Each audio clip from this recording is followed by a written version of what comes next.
What is up guys, Morton here from SteamFirst.com with a review for The Dungeoning, a 2D RPG developed by Nick Donnelly and released April 24th, 2014 on Steam for $9.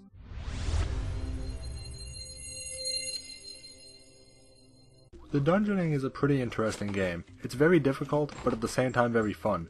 First off, let's talk about what exactly the game is, because it's certainly not a game for everybody.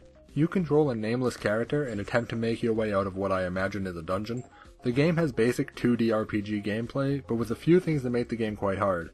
First off, if you die you don't respawn, you have to completely restart the game, but every time you do everything is randomly generated, so it doesn't really get repetitive because you'll never have the same level twice. As for the gameplay itself, you gain experience and levels from defeating monsters, some of which are very easy to kill, and some require quite a lot of effort. Then you use that to put points in one of 4 stats: strength, vitality, defense, or magic. Unfortunately, the game doesn't bother to tell you exactly what the stats do, so you're kinda left guessing for a little while. In fact, most of the things in this game are left completely unexplained. Most RPGs would tell you the stats of the items you're picking up, but the Dungeoning just gives you the item drop and then lets you experiment until you figure out if it's better or worse than what you already have.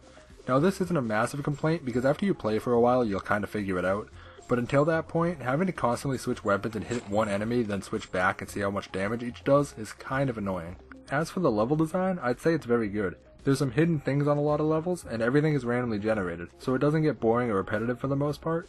There's also some traps, such as falling blocks, that can hurt you and you need to watch out for them, and since it's random every time, it requires you to pay a fair bit of attention to the map layout. The difficulty seems to be kind of all over the place, unfortunately. The game starts off pretty hard, but if you kill the majority of enemies every level, then it gets easy pretty fast, since you'll be able to level up and increase your damage. But then, after you complete a few levels, all the enemies suddenly increase in strength, and it becomes really hard again. So it's this weird curve of really hard, then pretty easy, then really hard, then pretty easy, as the enemies spike in difficulty until you level up enough to deal with it. The combat is pretty fun, but not very in-depth. You use either a sword, bow, slingshot, or magic staff, and basically just mash the attack button until the thing you're fighting dies. The sword is obviously for close range combat, the bow is for long range combat, and the slingshot is for medium range combat. The slingshot also has an arc to get over walls, which comes in handy sometimes, but you can basically use the bow for everything and save yourself the trouble. And the staff is basically the same as the bow, but uses magic instead of arrows. But arrows drop from everything, so you'll never really run out. Range combat is kind of broken in that the majority of enemies are melee only, so you can kill things without even really ever putting yourself in danger, but the bigger and tougher enemies usually have a range attack, so it doesn't trivialize the entire game. Overall, the gameplay is really fun, even though the difficulty changes so rapidly. My only real complaints are that there's nothing explaining most of the items in the game, so you have no way of knowing what things do unless you just try them out. It's not that big of a deal. A lot of the items you can figure out just by their name and what they look like. For example, a red potion heals, a blue potion refills magic, etc. And the rest you can figure out just by experimenting for a minute. Gameplay gets a 4.5 out of 5. Everything works really well, and it's challenging for most of the game. Graphically, the game is pretty retro, but it looks good.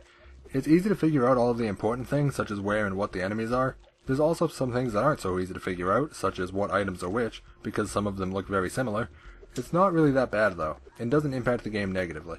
The graphics get a 4 out of 5. They aren't super realistic, but they have a nice retro feel, and the backgrounds to the levels look really nice and well done.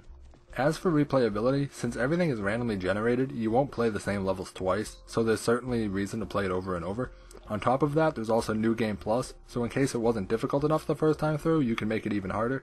There aren't any achievements though, which in a game like this would be kind of hard to implement, but certainly doable, and even though everything is random, that doesn't mean it won't get repetitive eventually when you're just doing the same thing every time.